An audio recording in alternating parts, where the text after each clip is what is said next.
En sus Biblias en Efesios capítulo 6 vamos a hacer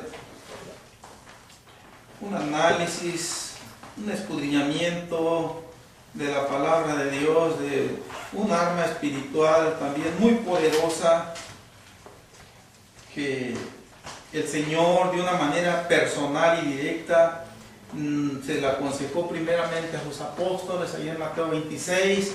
Y también la extensiva para nosotros cuando les dijo: velad y orad para que no entréis en tentación. Gloria a Dios.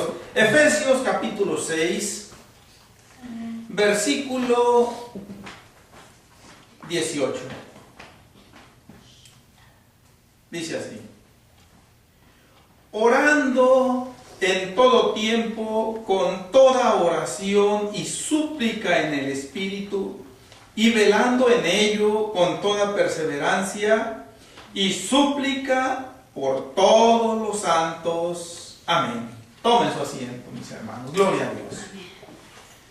Después de habernos descrito de una manera enunciativa, con claridad, una serie de armas espirituales que el apóstol Pablo las tomó de la literalidad de lo que era el ajuar, el uniforme, con su equipamiento completo de un soldado romano. Ahora, gloria a Dios, nos dice de otra arma que debe estar siempre en nuestra vida y que es la oración. El verbo orar, que está aquí en un modo activo, ya que dice orando, quiere decir que está en acción. Y esto nos dice el apóstol Pablo, debe ser en todo tiempo. Esto nos dice en palabras más resumidas que si nosotros, hermanos, tomamos la armadura de Dios, cada uno de ellos, de los que ya hemos visto en los versículos precedentes, tiene que estar todo ello matizado, acompañado por la oración, de una manera continua. Gloria a Dios.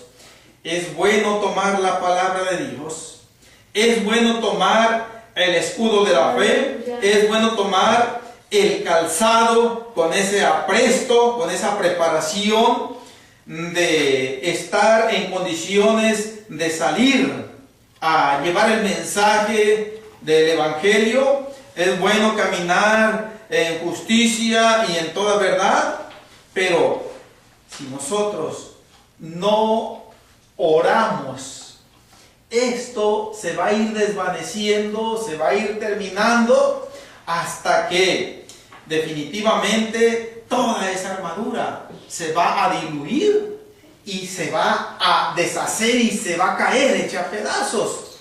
La oración, vamos a decirlo con otras palabras, el énfasis de esta predicación, no olvidemos que es: mas el que persevere hasta el fin, este será salvo. Ahora, para perseverar hasta el fin es indispensable una vida de oración.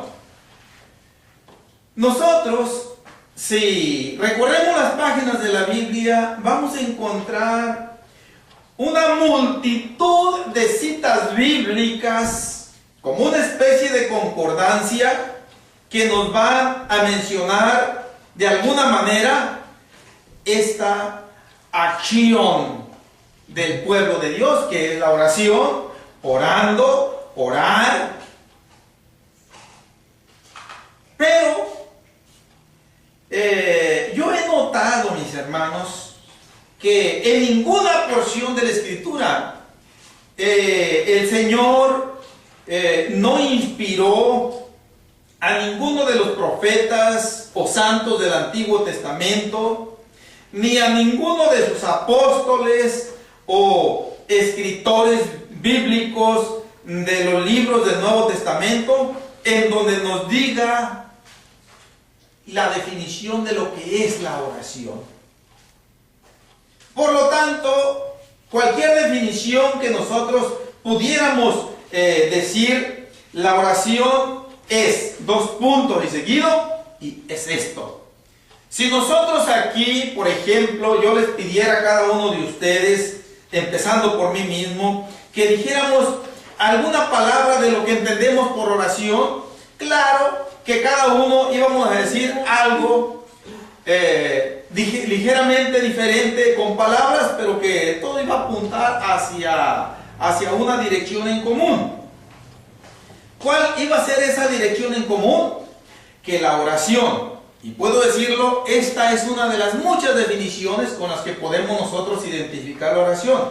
La oración es esa comunicación con Dios que nosotros tenemos para perseverar en su camino mediante su ayuda, su intervención en nuestras vidas.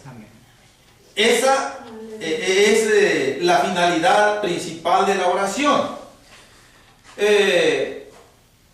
Pero yo no quiero irme a citas bíblicas en donde encontremos esta palabra oración para verlas desde diferentes matices.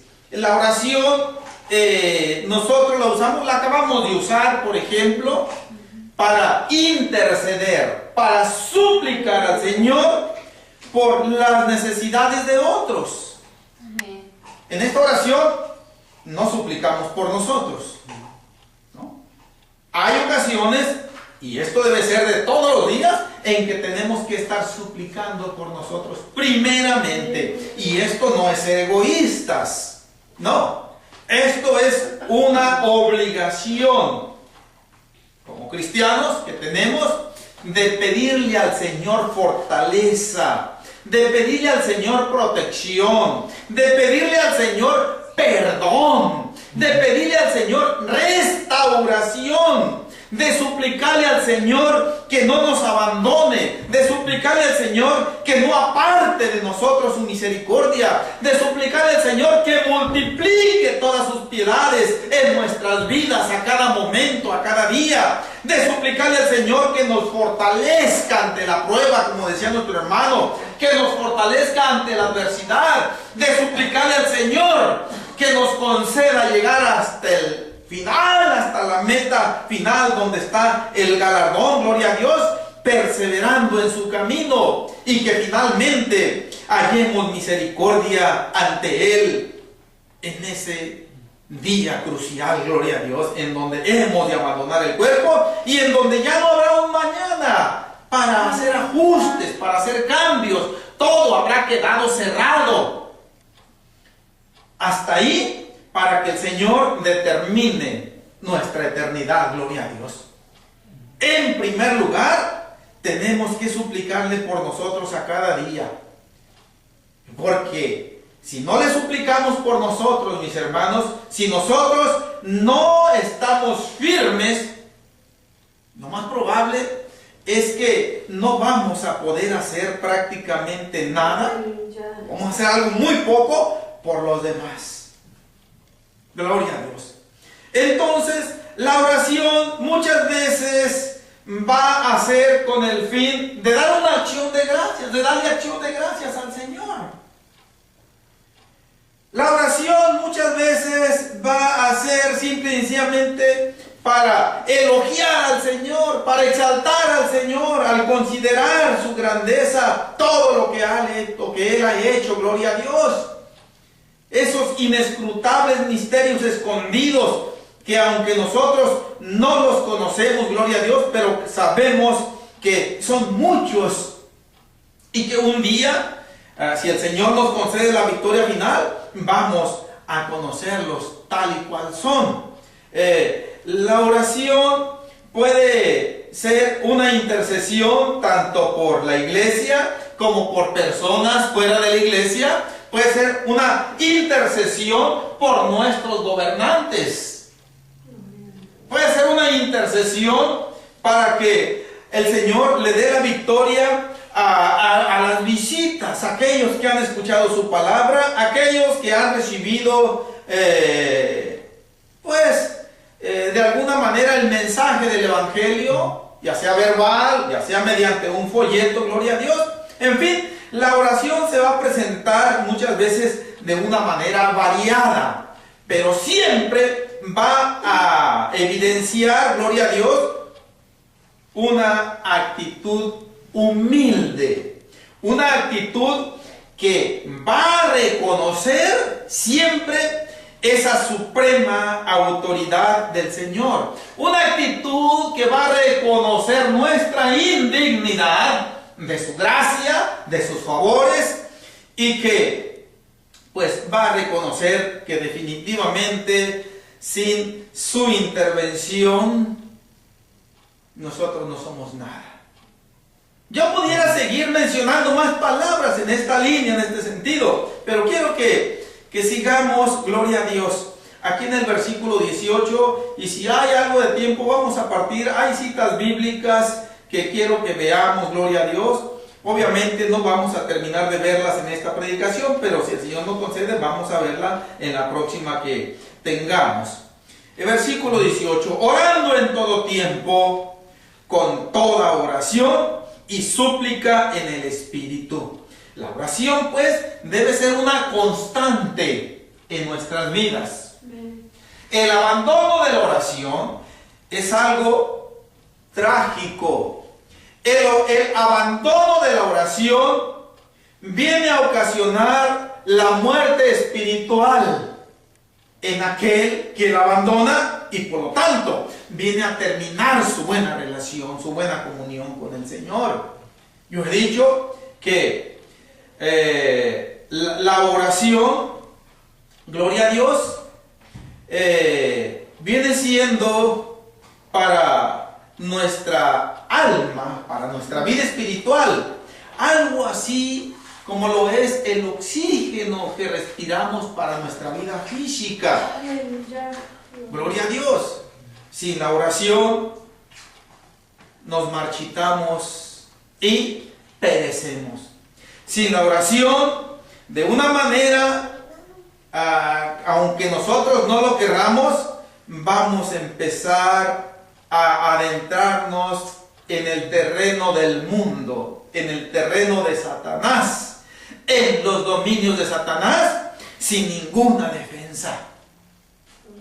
De ahí la importancia de esta recomendación, orando en todo tiempo, con toda oración y súplica en el Espíritu. Hermanos, esto que voy a mencionar no es como para decirlo como en ocasiones de una manera apropiada, pudiéramos nosotros decir, me ha tocado esto escuchar una y otra vez, es tiempo de que nos levantemos, es tiempo de que empecemos a orar.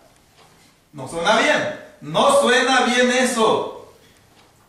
Esto debe ser en todo tiempo. Estoy yo diciendo, aún antes de descender a las aguas del bautismo, nosotros ya debimos haber tenido este hábito en nuestras vidas. Amén. De una manera mucho más seria y más formal, cuando decidimos formalizar voluntariamente esa relación filial con el Señor.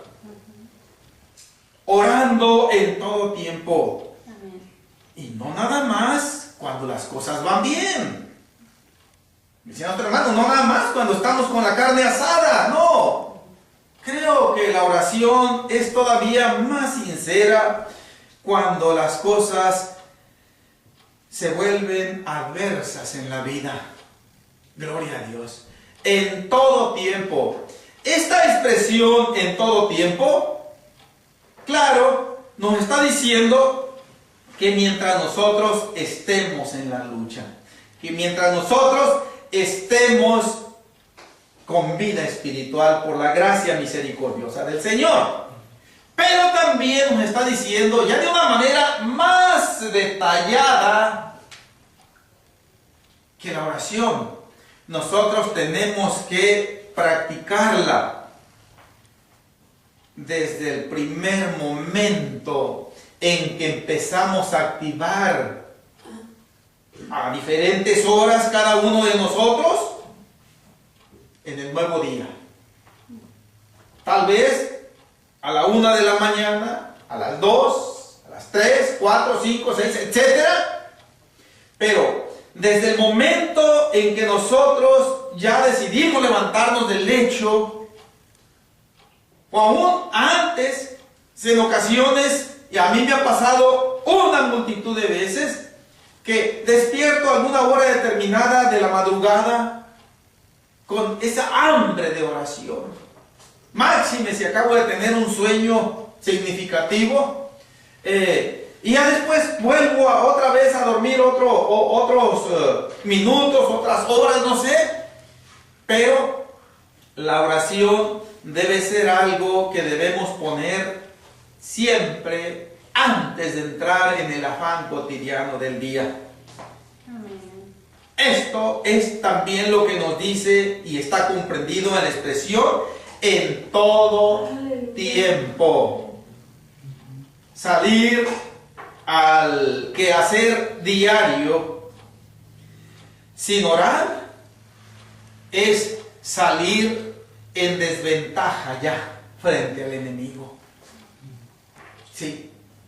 Ahora, cuando el apóstol Pablo complementa toda esta expresión diciendo orando en todo tiempo con toda oración y súplica en el Espíritu, la palabra súplica viene siendo una forma de decir con ruego. Pero esto quiere decir algo más todavía. Un ruego es la elevación de un pedimento, es pedir algo con humildad. Es pedir algo reconociendo que aquel o aquella persona o entidad a quien le vamos a suplicar o a rogar tiene la manera, tiene la capacidad de darnos la respuesta en el sentido en que nosotros la deseamos. Gloria a Dios. Pero aquí en este caso la súplica va elevada al Señor. Y si es en el Espíritu, esta expresión nos quiere decir lo siguiente, independientemente de que hay algo más profundo espiritual aquí, en el Espíritu nos quiere decir a nosotros, hermano Salomón, si abre por favor la puerta, hermana Elvin, a parecer que alguien quiere entrar. Gloria a Dios, pásele, Francisco. Qué bueno que nos acompañe, pase, tome asiento, gloria a Dios, qué bueno, que continúe el gozo.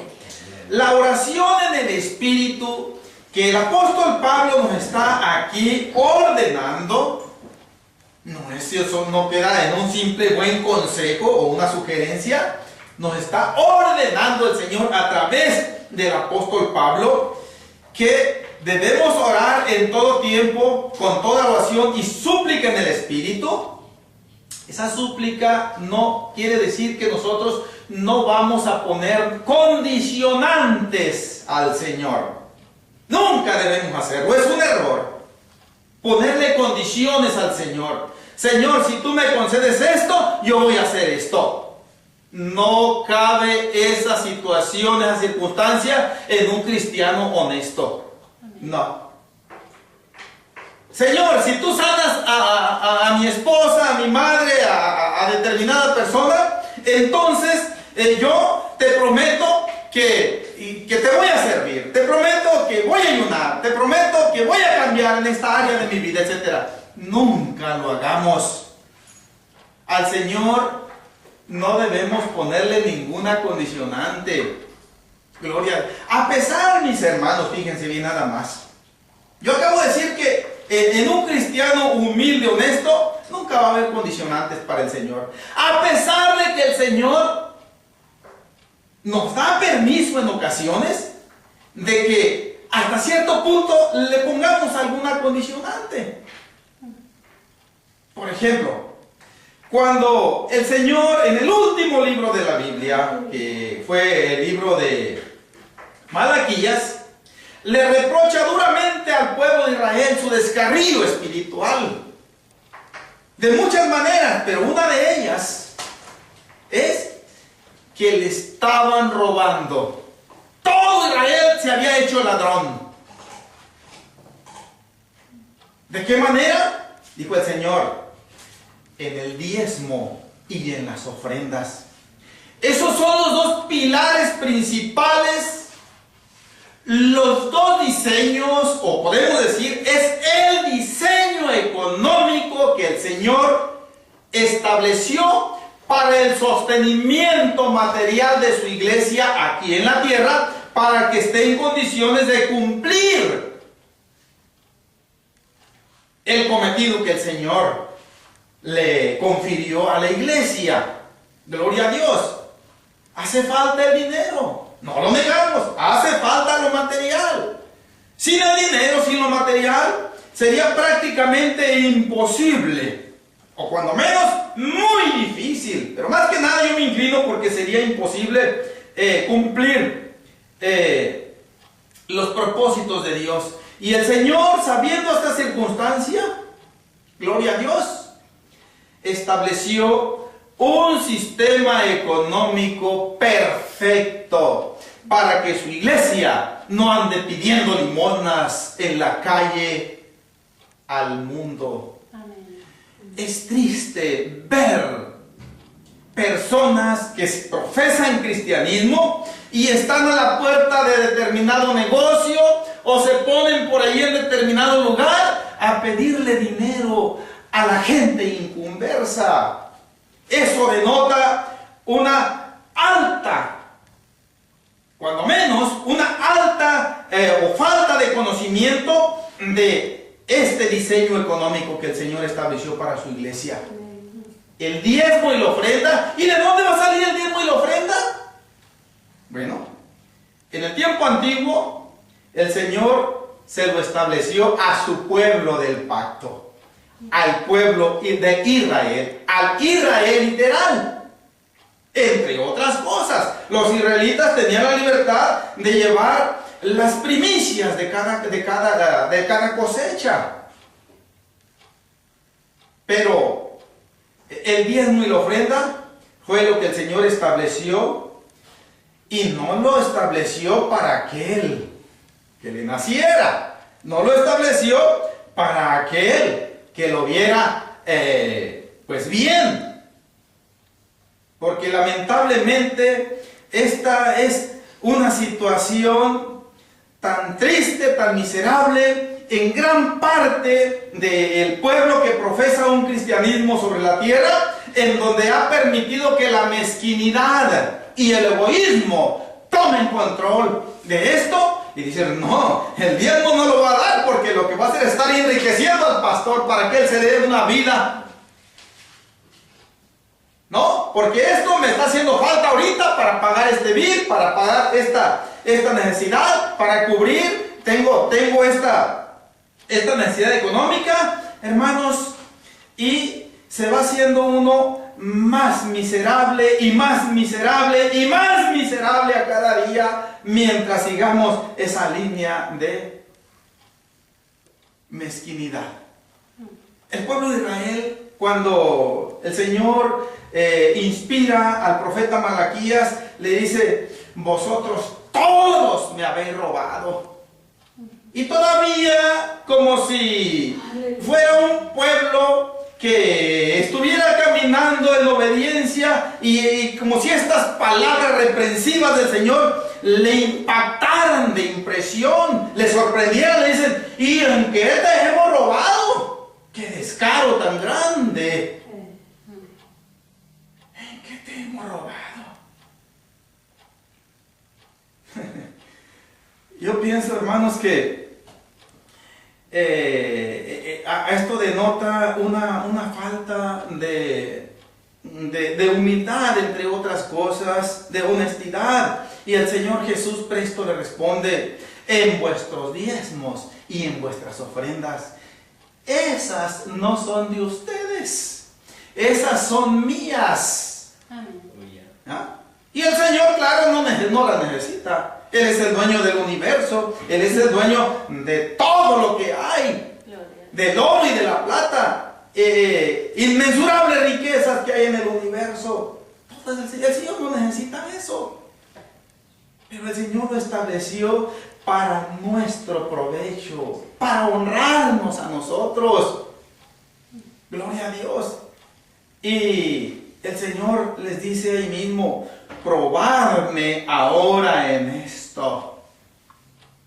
Dice, ¿cómo? Bueno, recapaciten, hagan los ajustes en su vida que tengan que hacer, hagan a un lado esa mezquinidad, ese egoísmo, y tráiganme para acá mis diezmos y mis ofrendas. Que mis sacerdotes y mis levitas no padezcan escasez de lo material, y ellos van a poder desempeñar la función que yo les he encomendado de atender el tabernáculo, el templo en el momento cuando fue construido por el rey Salomón, y ya que el tabernáculo del desierto quedó ya descontinuado, dijo, ellos, yo los he dispuesto, les he encomendado que atiendan mi casa día y noche, y por lo tanto ellos no van a salir al afán como los demás israelitas. Yo les doy el diezmo y la ofrenda para que se ocupen de tiempo completo en mi obra, para que tengan todo el tiempo apropiado para orar por ellos y para orar por toda la nación de Israel, y que yo tenga misericordia tanto de ellos como del pueblo, y los perdone y los restaure, y siga esa relación de amistad. Bien, trataré de recordar por qué me empecé a meter aquí con estas cosas. Por la condicionante. El Señor les da permiso al pueblo de Israel. Pruébenme ahora en esto. Y en otras palabras, pues, si quieren, pues, póngalo con la condición. Bueno, fue una excepción. Esto, claro, hermanos, muchas veces, si tratamos nosotros ya de tomarlo en este tiempo para nosotros, esto ya no aplicaría para nosotros en el tiempo de la gracia. Que yo diga, sí, Señor, pues yo voy a dar el diezmo. Yo no lo daba el diezmo, pero yo te voy a probar a ver si es cierto que me bendices, pero con un pensamiento maligno, perverso, de decir que el Señor me va a dar muchas riquezas materiales, un ingreso mucho más alto del que tengo, y voy a tener buena casa, y buen carro, buen empleo, buena cuenta bancaria. No va a operar eso. El Señor les dio aquella concesión especial al pueblo de Israel. Gloria a Dios. Y si Él lo hizo, pues Él tiene sus razones. Pero ya no opera para nosotros que en alguna oración le digamos al Señor, ¿qué pasó, Señor? He estado diezmando. ¿Y qué? ¿No has tomado en cuenta tanto que he estado diezmando, Señor, durante este tiempo?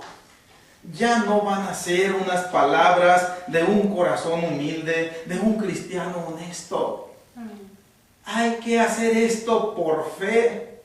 El Señor no se va a quedar con el pago, con la recompensa de nadie, gloria a Dios. El pan y el agua nunca van a faltar en la vida, gloria a Dios. Sí se va a cumplir la promesa del Señor, que Él va a abrir las ventanas de los cielos y va a derramar bendición hasta que sobreabunde, así como lo prometió en el tiempo antiguo. Su promesa sigue firme y seguirá mientras el cielo y la tierra permanezcan, gloria a Dios. Bien, esta expresión "y súplica en el Espíritu" quiere decir, mis hermanos, ciertamente no tanto que nosotros tenemos que orar llenos del Espíritu Santo, porque en muchas ocasiones, o en la mayoría de las ocasiones, esto no va a ser posible. No es imposible, pero regularmente no vamos a tener esa llenura divina. Pero sí nos está diciendo el Señor que esa súplica o esa oración tiene que ser de acuerdo a su voluntad, y tiene que ser en una postura humilde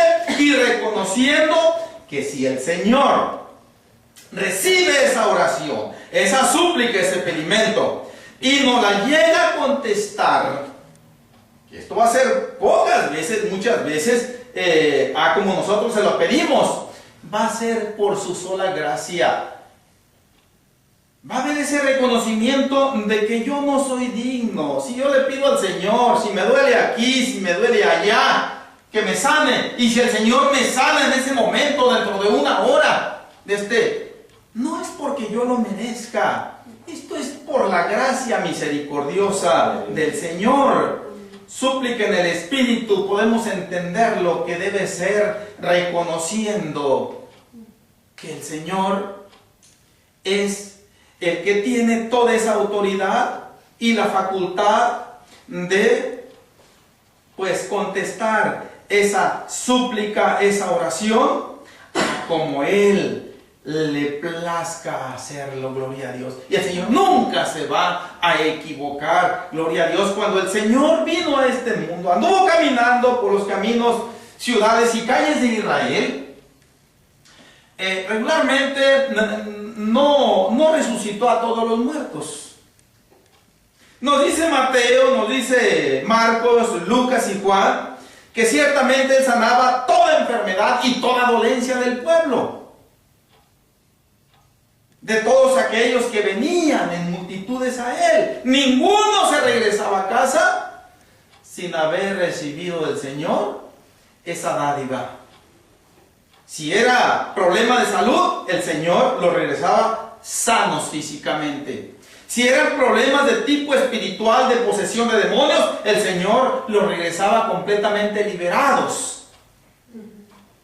Muchas veces, si eran problemas de cuestiones materiales, el Señor suplía. Si era falta de pan, gloria a Dios, el Señor suplía.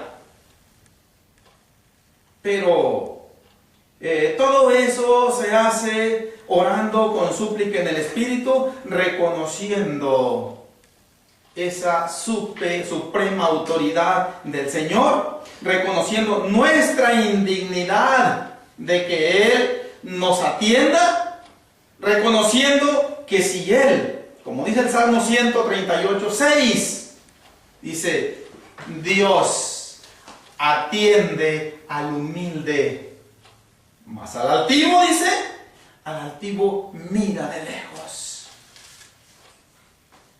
Gloria a Dios. Bien. Y velando, continuando con el versículo 18, y velando en ello con toda perseverancia y súplica por todos los santos. Esta es una expresión que viene a equivaler a lo mismo que ya escribió el apóstol Pablo en su primera parte del versículo, que dice, orando en todo tiempo con toda oración y súplica en el Espíritu. En todo tiempo, orar y suplicar. Dice, y velando en ello con toda perseverancia. Viene siendo lo mismo de decir, en todo tiempo.